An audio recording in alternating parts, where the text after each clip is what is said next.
The morning sun reflected on the shiny cars parked outside Royal Motors, one of the most famous luxury car dealerships in the city. Inside the glass showroom, everything looked perfect. Clean floors, fresh coffee smell, and expensive cars waiting for their new owners. And there he was, Ryan Collins, the man everyone in the dealership knew by name. Ryan was not just a car salesman. He was the car salesman. He sold dreams on wheels. People said he could sell ice to an Eskimo and convince anyone that buying a car was the best decision of their life. Ryan was making $150,000 a year, driving a new BMW and living in a stylish apartment downtown. He wore expensive suits, gold watches, and always walked like he owned the place. To new employees, Ryan looked like success itself. But behind that confident smile, there was something else: pride. Ryan believed no one could ever replace him. He thought he was smarter than his bosses and more important than the dealership itself. Every morning, he arrived 5 minutes late, holding a cup of coffee and sunglasses on his face. Other employees stood straight when the manager passed by, but Ryan, he just nodded slightly, sometimes not even that. To him, respect was optional. Inside the dealership, people whispered, "He's good, but he's got an attitude," one of the junior salesmen said quietly. Ryan didn't care. He believed results spoke louder than respect. At lunch, Ryan often sat alone at the best table, scrolling through his phone, ignoring the others. When a new hire once tried to sit with him, Ryan just looked up and said, "You can sit somewhere else, kid. I like to eat alone." He had become a star, but also a storm. One Friday afternoon, the current general manager, Mr. Brooks, called everyone for a short meeting. Ryan leaned back in his chair, half listening. Mr. Brooks announced, "I'll be retiring next week. The company has chosen a new general manager, someone experienced and well-respected in the industry." The room filled with quiet surprise. Everyone started whispering, "Who's the new boss?" Ryan smirked. "Doesn't matter," he said. "Whoever it is, they'll still depend on me to hit their numbers." He had no idea that this small moment of arrogance would soon destroy everything he had built. That evening, Ryan went home, poured himself a drink, and stared at his city view. He thought about how far he had come. From selling cheap used cars in a small town to closing luxury deals worth hundreds of thousands. He told himself, "I deserve this life. I worked for it." He didn't notice how his ego had slowly replaced his gratitude. The same people who once inspired him were now beneath him in his mind. On Monday, he came back to work as usual. The dealership buzzed with excitement. The new boss was arriving that day. Everyone seemed nervous, fixing their ties, cleaning their desks. Even the receptionist had changed her tone. Ryan laughed softly. "Relax, people. It's just another manager. They come, they go." He looked at the clock. Waiting to meet this new leader he already didn't respect. At exactly 9 a.m., the glass doors opened. A tall man in a black suit walked in. Calm eyes, confident walk. His skin was dark, his smile genuine. "Good morning, everyone," he said kindly. "This is Mr. Johnson, our new general manager," the HR director announced. Everyone clapped politely. Everyone except Ryan. He didn't even look up from his phone. He just mumbled, "Another boss, another speech." But deep inside, something in Ryan's gut felt strange. He didn't know why. Maybe it was the quiet authority in Mr. Johnson's voice. Or maybe it was the way everyone instantly respected him. Mr. Johnson walked past each employee, shaking hands, remembering names. When he reached Ryan, he smiled and said, "You must be Ryan Collins, the top salesman. I've heard a lot about you." Ryan finally looked up, forced a half smile, and said, "Yeah, that's me. You'll hear even more soon." Mr. Johnson nodded calmly. "I'm sure I will," he replied, still smiling. For a moment, their eyes met calm confidence against quiet arrogance. No one knew then that this first meeting would lead to one of the most shocking downfalls in the dealership's history. The next morning felt different inside Royal Motors. The air was full of quiet tension, as if everyone already knew change was coming. Salesmen polished cars twice, receptionists double-checked schedules, and the office smelled of fresh coffee and nervous energy. Ryan Collins walked in. late as usual, holding his favorite caramel latte. He looked around, confused for a moment. Everyone was working like the owner himself was watching. "What's going on?" he asked one of his coworkers. "The new boss is coming today, man. You might want to fix your tie," the guy replied softly. Ryan just chuckled. "Bosses come and go. I make the sales that keep this place alive. Let's see how long this one lasts." He didn't realize that this was the day everything would start to turn, at 9 a.m. sharp. The glass doors opened again. A tall man in a charcoal suit walked in, his steps calm but confident. His name was Mr. Marcus Johnson, the new general manager. He had a peaceful face, eyes that noticed everything but judged nothing. His voice was deep, polite, and steady. He greeted the staff one by one, shaking hands and remembering names within seconds. "Good morning, everyone," he said with a friendly smile. "I'm excited to be here. Royal Motors already has a great reputation, and I believe together we can make it even better." The room filled with polite clapping. Everyone seemed impressed, except Ryan. He leaned back in his chair, arms crossed, tapping his pen on the table. Later that morning, Mr. Johnson walked through the showroom, observing the team. He stopped beside Ryan's desk. "Mr. Johnson, you must be Ryan Collins, the top performer, right?" "Ryan," without looking up, "That's what they tell me, Mr. Johnson. I've seen your numbers. Impressive work. I hope we can learn from each other." Ryan smiling arrogantly. "I'm sure you'll learn a lot." Mr. Johnson didn't react. He simply nodded, still smiling. "I'll look forward to that." And he walked away. Ryan laughed under his breath. "Learn from me," he whispered to himself. "That's more like it." During the first team meeting, Mr. Johnson stood at the head of the table, projecting a slide that said "New Vision, New Energy." He spoke with calm authority. He talked about teamwork, respect, and treating every client, big or small, with equal attention. The team listened carefully, even inspired. But Ryan, sitting in the corner, started checking his phone. He whispered jokes to the guy next to him, making him laugh quietly. Every few minutes, he interrupted the presentation with unnecessary comments. "We already do that. That's common sense. You don't need slides for that stuff." Each time, Mr. Johnson just looked at him and continued speaking, never angry, never defensive. He treated Ryan's interruptions as noise, not threats. That calmness only made Ryan more irritated. Inside his head, Ryan thought, "Who does this guy think he is?" He couldn't accept that a man younger than him, and especially someone he didn't expect to lead him, was now in charge. Days passed. Mr. Johnson noticed Ryan's behavior, but said nothing at first. He praised other team members for small improvements, shared lunch with the staff, and even helped a new employee close her first sale. Everyone started liking him. He was fair, humble, and encouraging, the kind of boss people wanted to follow. Except Ryan. The more others admired Mr. Johnson, the more Ryan's pride burned. He started feeling invisible, something he wasn't used to. One evening, when everyone was leaving, Ryan walked past Mr. Johnson's office. The new boss was still there, typing an email, light from his computer glowing softly. Ryan stopped at the door. "Ryan, you sure work late for a guy who's supposed to be managing?"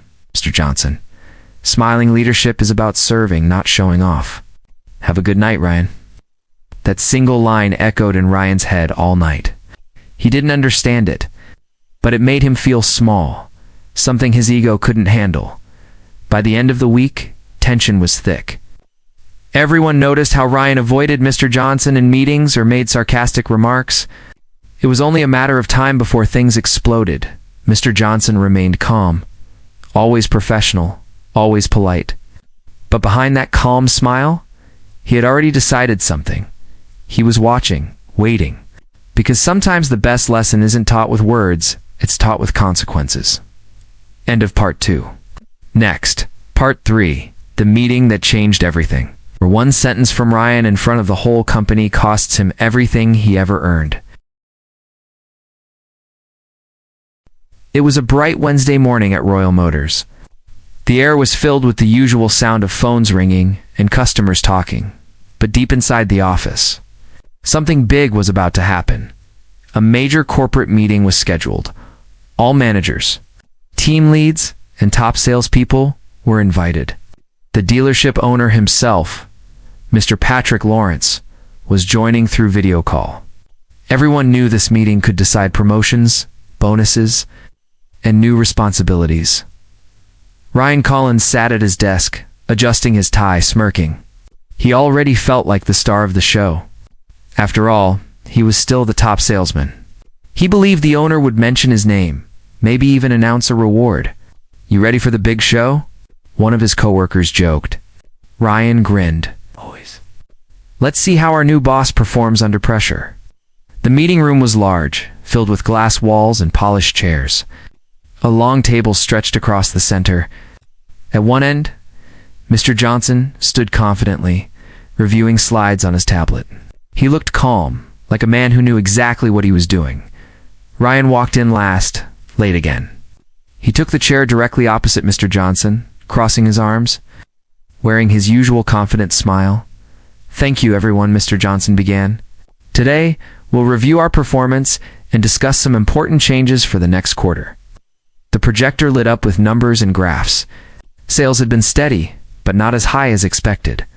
Mr. Johnson explained new plans, better teamwork, stronger customer service, and a focus on respect between departments. Ryan rolled his eyes. He thought, "Here we go again," with his motivational speech, as Mr. Johnson continued. He turned to Ryan. "Ryan," he said kindly, "you've been one of our best performers for years. We'd like you to help train the newer sales staff next month." The room looked at Ryan, expecting a simple yes. But instead he laughed lightly. "Train them? You want me to babysit rookies now?" The room went silent. Mr. Johnson blinked once, but stayed calm. "Not babysit, Ryan.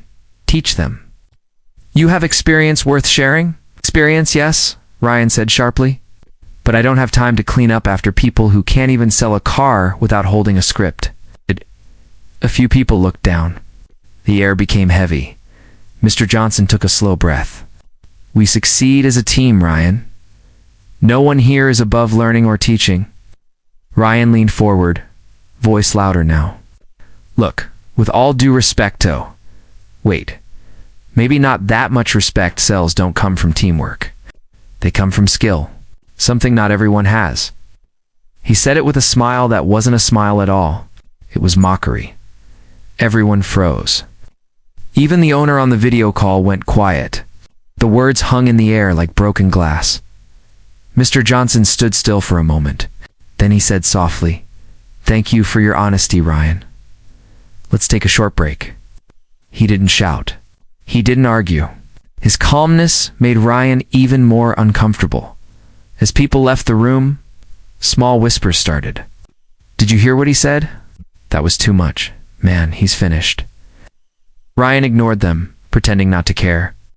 He thought Mr. Johnson would move on, just another argument. But he was wrong. 2 hours later, Ryan was called to HR. He walked in casually, expecting maybe a warning or a small talk. But when he entered the office, Mr. Johnson was already sitting there, beside the HR manager and another executive. "Ryan," the HR manager began, "we've reviewed the incident from this morning. This isn't the first report about your behavior." She opened a file, emails, complaints, meeting notes. Ryan's smile started fading. "You've repeatedly shown disrespect to management and team members," she continued. "After today's event, we've decided to terminate your employment, effective immediately." Ryan laughed nervously. "Wait, what? You're firing me? Over a meeting?" Mr. Johnson finally spoke. "Ryan, this isn't about one meeting. It's about how you treat people. Skill can win sales, but respect builds teams. Without it, you destroy both." Ryan stood there, speechless. He tried to speak, but the words wouldn't come out. He walked out of the dealership that day, holding a small box of his things, his nameplate, his coffee mug, and a few awards. Everyone avoided eye contact. Even the security guard gave him a quiet nod of pity. The glass doors closed behind him. And for the first time in years, Ryan felt small. The same dealership that once echoed his laughter now felt like a stranger's place. Outside, cars drove by, the world moving on without him. He stared at his reflection in the window, whispering, "They'll regret this. They have to." But deep inside, a small voice told him the truth. The only one who ruined everything was himself. The sun was bright that afternoon, but to Ryan Collins, the world looked dull and gray. He stood outside the dealership, holding a small brown box with all that was left of his 6-year career, a few photos, a golden pen, and his framed Top Salesman of the Year award. The automatic doors closed behind him with a soft whoosh. That sound, once welcoming, felt like a final goodbye. He turned back for one last look at the building, glass walls shining in the sunlight. The Royal Motors logo proudly displayed. He used to walk through those doors like a king. Now, he was just another name erased from the company records. At first, Ryan tried to laugh it off. "They'll call me back," he told himself. "They need me. Nobody sells like I do." He threw his box in the back seat of his BMW and sped away, music blasting, pretending everything was fine. But deep inside, a small fear started to grow, a feeling he hadn't known in years. What if they don't call back? Days turned into weeks. No call came. No message. No apology. Ryan started applying for jobs. He sent his resume to other dealerships, hoping his reputation would open doors. At first, people sounded interested, but after checking references, the tone always changed. "We'll get back to you. We're still reviewing applications. Thank you for your time," but no one ever got back. 3 weeks later, Ryan was sitting in his apartment, scrolling through job listings. His expensive watch ticked loudly in the silence. Bills lay scattered on the table. Rent, car payments, credit cards. He had never been late before. Now he wasn't sure he could make it through the month. He picked up his phone and called one of his old coworkers. "Jason, hey man, how's everything?" Ryan asked, forcing a cheerful tone. "Good," Jason replied carefully. "Listen, Ryan, about what happened. Mr. Johnson turned things around fast. Sales are up. The owner's really happy." Ryan's hand tightened around his phone. "Oh, good for him," he said with fake laughter. "Glad everyone's doing great without me." Jason hesitated. "Look, Ryan, I didn't want to say this, but word's out in the industry. People are saying you disrespected a boss in front of the owner. It's kind of hurting your chances." It hit Ryan harder than he expected. He ended the call, sat in silence, and stared at the wall. A few more weeks passed. He sold his expensive watch, then his gaming console. He canceled his gym membership and stopped going out. For the first time in years, he walked instead of driving because he couldn't afford gas. His pride had been replaced by quiet regret. One evening, while scrolling social media, he saw a post from Royal Motors. There was Mr. Johnson, smiling with the team, celebrating a record-breaking sales month. The caption read, "Leadership isn't about power. It's about respect." Ryan stared at the photo for a long time. Everyone looked happy, including people who once feared him. That was the moment he realized how wrong he had been. He tried calling a few people from the old job again. No one answered. Some had blocked his number. Others simply ignored his messages. The next morning, he drove past the dealership one last time. Through the glass, he saw Mr. Johnson talking to a new recruit, smiling warmly, the same calm, respectful smile Ryan once mocked. He wanted to go inside, to say something, maybe sorry, maybe thank you. But his pride still whispered, "Don't." He just sat in his car, watching through the windshield, his eyes heavy. The man who once thought he was untouchable now couldn't even touch his old life. That night, Ryan stood on his apartment balcony, looking at the city lights. He remembered his first day at Royal Motors, the excitement, the hunger to prove himself. Somewhere along the way, that hunger turned into arrogance. He whispered to himself, all it took was one moment, one sentence, and everything changed.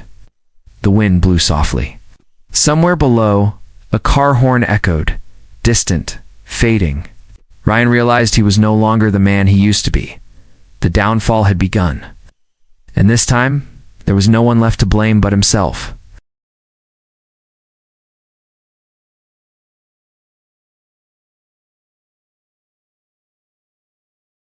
It had been 3 months since Ryan Collins lost his job at Royal Motors.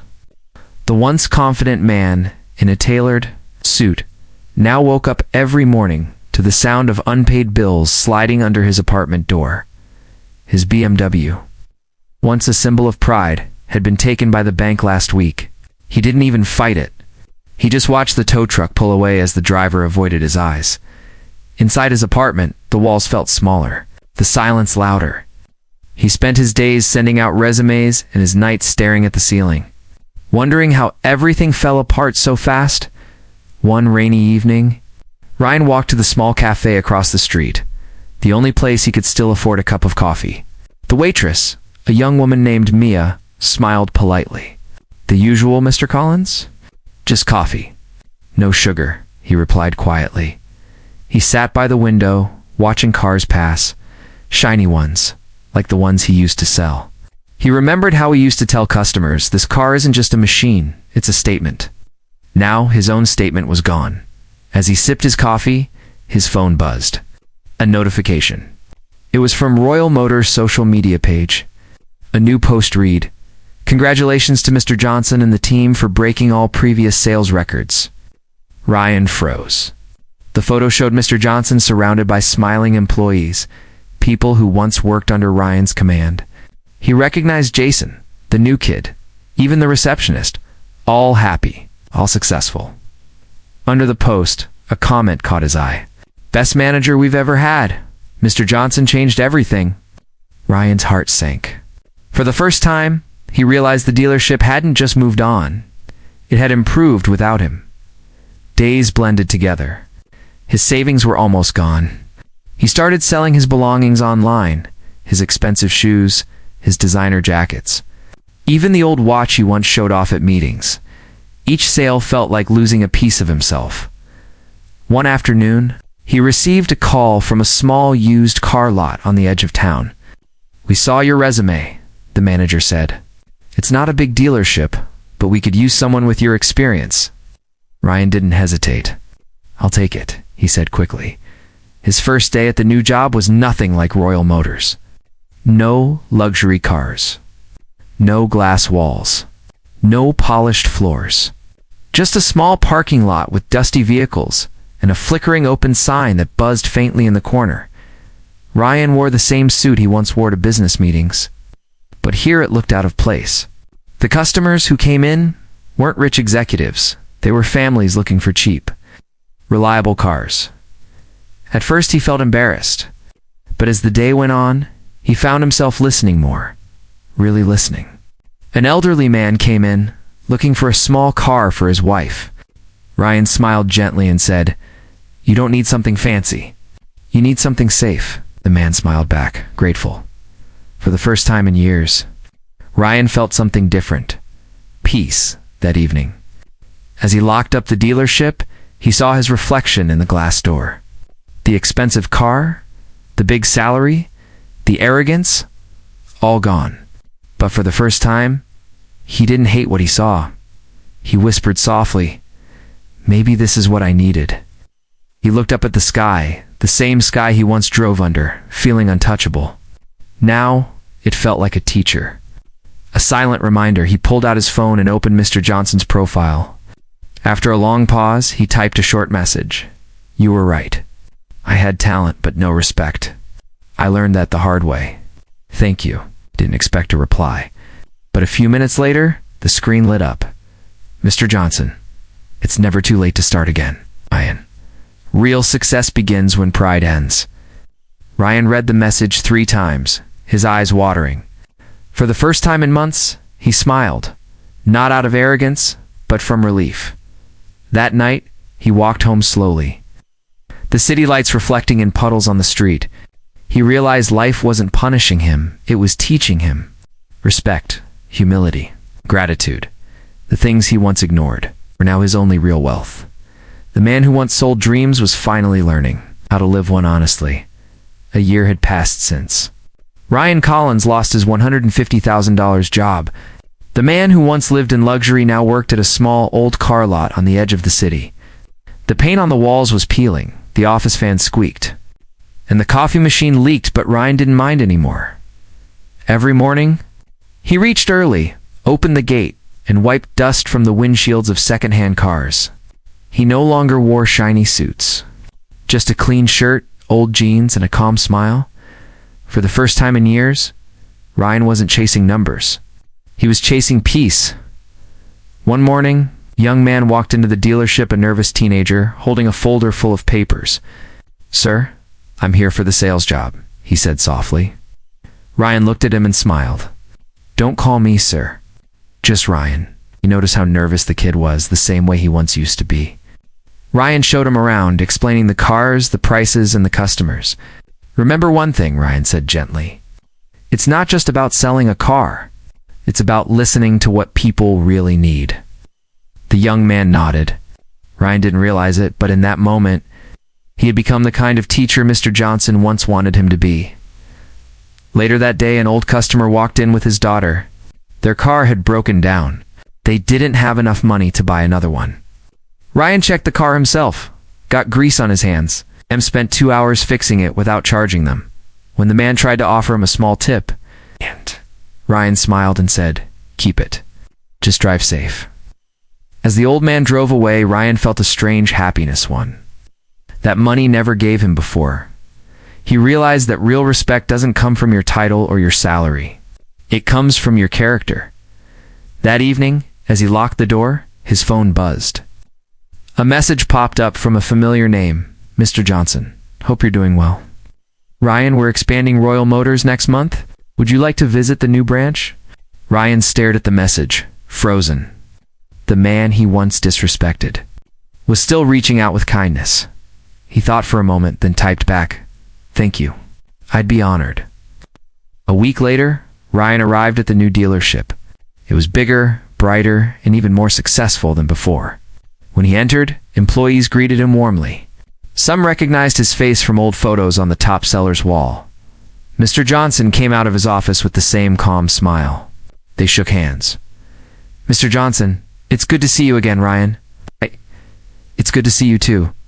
And to finally say what I should have said before, "I'm sorry." Mr. Johnson looked him in the eye. "We all make mistakes. What matters is whether we learn from them." Ryan nodded, his voice trembling slightly. "You taught me more by staying calm than I could ever teach anyone by shouting." For a moment, they both stood silent. The noise of the showroom faded, and there was only respect, mutual and real. Before leaving, Mr. Johnson said, "We're opening a small community branch soon for affordable cars and training new salespeople. I think you'd be great there if you're interested." Ryan smiled. Not the proud, arrogant smile of his old self, but a peaceful one. "I'd like that," he said softly. As he walked out of the dealership, the sun was setting. The glass walls reflected orange light, just like the day he was fired, but this time it felt different. The same world, but a new man. He drove home in an old sedanot, fast, not loud, just steady. When he stopped at a red light, he looked at the people walking by, tired workers, laughing children, and strangers sharing umbrellas. He realized something beautiful. Life wasn't about being above others. It was about being with them. He whispered to himself. Respect doesn't cost anything, but losing it can cost you everything. As the light turned green, he smiled, shifted gears, and drove forward, not chasing success anymore, but peace. And for the first time in a long time, Ryan Collins was truly free.